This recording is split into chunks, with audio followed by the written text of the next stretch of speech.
ହନୁମାନ ପୁରୁଷୋତ୍ତମ ଭଗବାନ ଶ୍ରୀରାମଙ୍କର ମହାନ ଭକ୍ତ ଥିଲେ।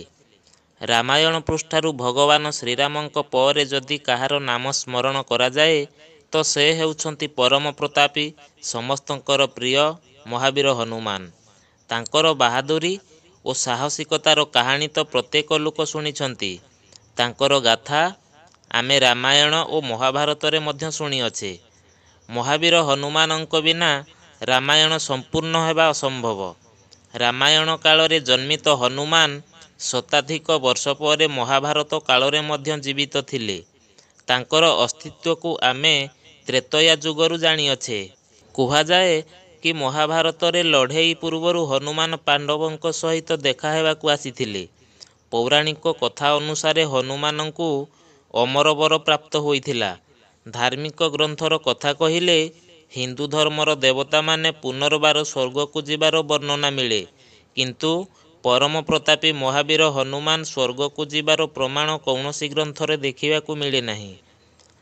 ତେଣୁ ଏଥିରେ ସନ୍ଦେହ ନାହିଁ ଯେ ଭଗବାନ ପରମବୀର ହନୁମାନଜୀ ଅମର ଥିଲେ। କିଛି ମହାନ ବ୍ୟକ୍ତି ମଧ୍ୟ ହନୁମାନଙ୍କୁ ଦର୍ଶନ କରିବାର କଥା କହିଛନ୍ତି।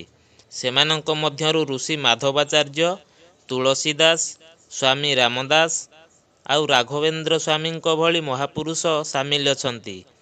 ହନୁମାନଙ୍କୁ ବିଶ୍ୱାସ କରୁଥିବା ଲୋକେ କହନ୍ତି କି ପ୍ରଭୁ ହନୁମାନ ସେହି ପ୍ରତ୍ୟେକ ଜାଗାରେ ଅଛନ୍ତି ଯେଉଁଠାରେ ତାଙ୍କର ଭକ୍ତ ତାଙ୍କୁ ଆରାଧ୍ୟ କରେ, ଆଉ ପ୍ରଭୁ ସେଠାକୁ ନିଶ୍ଚିତ ଆସନ୍ତି ଯେଉଁଠି ପୂର୍ଣ୍ଣ ବିଶ୍ୱାସର ସହିତ ଖୋଲା ହୃଦୟରେ ତାଙ୍କୁ ଆରାଧନା କରାଯାଏ।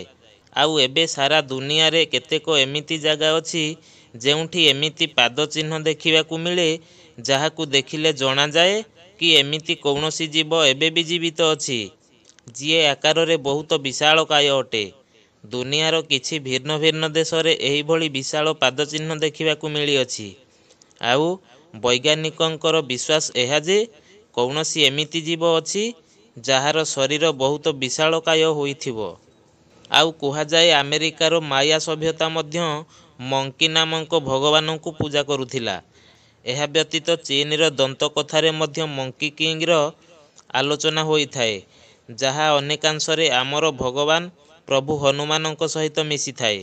ଆଉ ଏହି ସବୁ ପ୍ରମାଣ ଦର୍ଶାଇଥାଏ ଯେ ପରମବୀର ମହାପ୍ରତାପୀ ହନୁମାନଜୀ ଆଜି ବି ଏହି ପୃଥିବୀ ପୃଷ୍ଠରେ ଆମମାନଙ୍କ ମଧ୍ୟରେ କେଉଁଠି ନା କେଉଁଠି ନିଶ୍ଚିନ୍ତ ଅଛନ୍ତି। ଏହି କଥାର ପ୍ରମାଣ ଆମକୁ ଶ୍ରୀଲଙ୍କାରେ ବସବାସ କରୁଥିବା ଏକ ଆଦିବାସୀ ସମ୍ପ୍ରଦାୟ ପାଖରୁ ମିଳିଥାଏ। କୁହାଯାଏ ଯେତେବେଳେ ଭଗବାନ ପୁରୁଷୋତ୍ତମ ଶ୍ରୀ ରାମଚନ୍ଦ୍ର ନିଜର ମାନବ ଶରୀର ଛାଡ଼ିଥିଲେ, ସେତେବେଳେ ହନୁମାନ ଅଯୋଧ୍ୟା ଛାଡ଼ି ଭଗବାନଙ୍କୁ ମନେ ପକାଇ ଶ୍ରୀଲଙ୍କାର ଜଙ୍ଗଲରେ ବିଦୁର ପର୍ବତ ଆଡ଼କୁ ଚାଲିଗଲେ, ଯେଉଁଠାରେ ଆଦିବାସୀମାନେ ହନୁମାନଙ୍କର ବହୁତ ସେବା କରିଥିଲେ। ସେଠାରୁ ପୁନର୍ବାର ଫେରିବା ବେଳେ ସେମାନଙ୍କର ଭକ୍ତି ଓ ସେବାରେ ଖୁସି ହୋଇ ହନୁମାନଜୀ ସେହି ସମ୍ପ୍ରଦାୟର ଲୋକଙ୍କୁ ବ୍ରହ୍ମଜ୍ଞାନର ସୂଚନା ଦେଇଥିଲେ, ଆଉ ସେମାନଙ୍କୁ କଥା ଦେଲେ କି ପ୍ରତି 41 ବର୍ଷ ପରେ ସେ ସେହି ସମ୍ପ୍ରଦାୟର ଲୋକଙ୍କ ସହିତ ରହିବାକୁ ଆସିବେ, ଆଉ ସେହି ପିଢ଼ିକୁ ଆତ୍ମଜ୍ଞାନ ଦେବେ। ତା ସହିତ ହନୁମାନଜୀ ତାଙ୍କୁ ଗୋଟିଏ ମନ୍ତ୍ର ଦେଇଥିଲେ, କାଲତନ୍ତୁ କାରେ ଚରନ୍ତି ଏନର ମରିଷ୍ଣୁ, ନିର୍ମୁକ୍ତେର କାଲେ ତ୍ୱମ୍ ଅମରିଷ୍ଣୁ। ଆଉ ଏହି ମନ୍ତ୍ରକୁ ଦେଇ କହିଲେ, ଯେବେ ତୁମେ ମୋର ଦର୍ଶନ କରିବାକୁ ଚାହିଁବ ତେବେ ଏହି ମନ୍ତ୍ର ପଢ଼ିବ। ମୁଁ ପଲକ ପଡ଼ିବା ପୂର୍ବରୁ ହିଁ ଆସିଯିବି। ଆଉ ସେହି ସମ୍ପ୍ରଦାୟର ଲୋକ ହନୁମାନଜୀଙ୍କୁ ପଚାରିଲେ, ଯଦି ଏହି ମନ୍ତ୍ର ଅନ୍ୟ କେହି ପାଇଯାଏ ଆଉ ଏହାର ଭୁଲ ବ୍ୟବହାର କରେ ତେବେ କ'ଣ ହେବ? ହନୁମାନଜୀ ସେମାନଙ୍କୁ କହିଲେ କି ଏହି ମନ୍ତ୍ର କେବଳ ସେହି ଲୋକଙ୍କ ପାଖରେ କାମ ଦେବ ଯାହାକୁ ତାର ଆତ୍ମା ମୋ ସହିତ ଯୋଡ଼ି ହୋଇଥିବାର ଅନୁଭବ ହେବ। ଆଉ ଯେଉଁଠି ଏହି ମନ୍ତ୍ର ପଢ଼ା ହେବ ସେହିଠାରୁ 980 କିଲୋମିଟର ପର୍ଯ୍ୟନ୍ତ ଏମିତି କୌଣସି ମନୁଷ୍ୟ ନଥିବା ଦରକାର ଯିଏ ମୋ ଉପରେ ଦୃଢ଼ ବିଶ୍ୱାସ ରଖିନଥିବ। ବିଶେଷ ମଜାଦାର କଥା ଏହା ଯେ ଏହି ଜଙ୍ଗଲୀ ଆଦିବାସୀ ସମ୍ପ୍ରଦାୟ ଆଜି ବି ଅଛନ୍ତି, ଆଉ ଶ୍ରୀଲଙ୍କାର ଜଙ୍ଗଲରେ ବାହାର ସମାଜରୁ ଏକଦମ ଅଲଗା, ବହୁତ ଦୂରରେ ଅଛନ୍ତି। ତାଙ୍କର ଜୀବନଯାପନ, ଖାଦ୍ୟ, ବସ୍ତ୍ର ଆଉ ପ୍ରଚଳିତ ଭାଷା ମଧ୍ୟ ସମ୍ପୂର୍ଣ୍ଣ ଅଲଗା। ସେତୁ ସଂଗଠନ ଅନୁସାରେ ଏହି କବିଲାଇ ଆଦିବାସୀ ସମୂହକୁ ମାତଙ୍ଗ ଲୋକଙ୍କ ସମାଜ କୁହାଯାଏ। ଏହି ସମାଜ ଉପରକୁ ଲୋକଙ୍କ ଧ୍ୟାନ ସେତେବେଳେ ଗଲା ଯେତେବେଳେ ସେତୁ ନାମକ ଏକ ଆଧ୍ୟାତ୍ମିକ ସଂଗଠନ ଏହି ଆଦିବାସୀ ସମାଜର କିଛି ଅଜବ ଗତିବିଧିକୁ ଲକ୍ଷ୍ୟ କଲା। ଏହି ସଂଗଠନ ଏହା ଆହୁରି ଭଲ ଭାବରେ ଜାଣିବା ପାଇଁ ଜଙ୍ଗଲୀ ଆଦିବାସୀ ଜୀବନଶୈଳୀକୁ ଗ୍ରହଣ କରି ତାଙ୍କ ସହିତ ସମ୍ପର୍କ ସ୍ଥାପନ କରିବାକୁ ଆରମ୍ଭ କଲା। ସମ୍ପର୍କ ଯୋଡ଼ିବା ପରେ ସେମାନଙ୍କ ପାଖରୁ ଯେଉଁ ତଥ୍ୟ ମିଳିଲା ତାହା ଜାଣି ଆଶ୍ଚର୍ଯ୍ୟ ହୋଇଗଲେ। କହିବାକୁ ଗଲେ ତାଙ୍କର ଯେଉଁ ଅଜବ ଗତିବିଧି ପୂଜାର ଏକ ଅଂଶ ଥିଲା, ଯାହା ପ୍ରତି 41 ବର୍ଷରେ ହନୁମାନଜୀଙ୍କର ଆଗମନରେ କରାଯାଉଥିଲା। ଆଉ ଏହି ଲୋକମାନେ ଅଜବ ଆକ୍ଟିଭିଟି ଏଇଥିପାଇଁ କରୁଥିଲେ କାରଣ ଏହି ସମୟରେ ହନୁମାନଜୀ ତାଙ୍କ ସାଥିରେ ଥିଲେ ଆଉ ଏହି କବିଲାଇ ସମ୍ପ୍ରଦାୟର ଲୋକ କେବଳ ତାଙ୍କୁ ଦେଖିପାରୁଥିଲେ।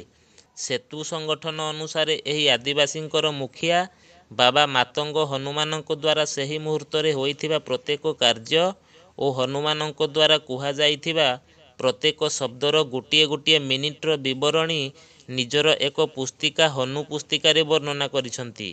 ହନୁ ପୁସ୍ତିକା ଅନୁସାରେ ପ୍ରଭୁ ହନୁମାନଜୀ 27 ମଇ 2014ରେ କବିଲାଇ ଲୋକଙ୍କୁ ଆତ୍ମଜ୍ଞାନ ଦେଇ ସେଠାରୁ ଚାଲିଗଲେ।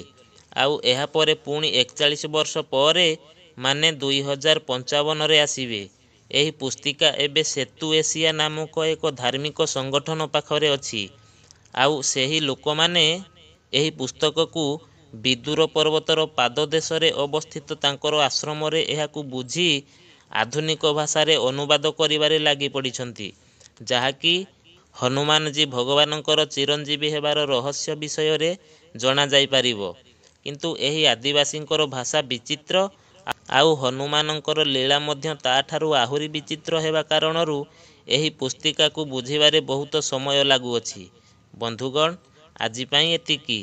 ଏମିତି ଆହୁରି କିଛି ନୂଆ ତଥ୍ୟ ଜାଣିବା ପାଇଁ ଚ୍ୟାନେଲକୁ ସବସ୍କ୍ରାଇବ୍ କରି ଚ୍ୟାନେଲ ସହିତ ଯୋଡ଼ି ହୋଇ ରୁହନ୍ତୁ। ଧନ୍ୟବାଦ।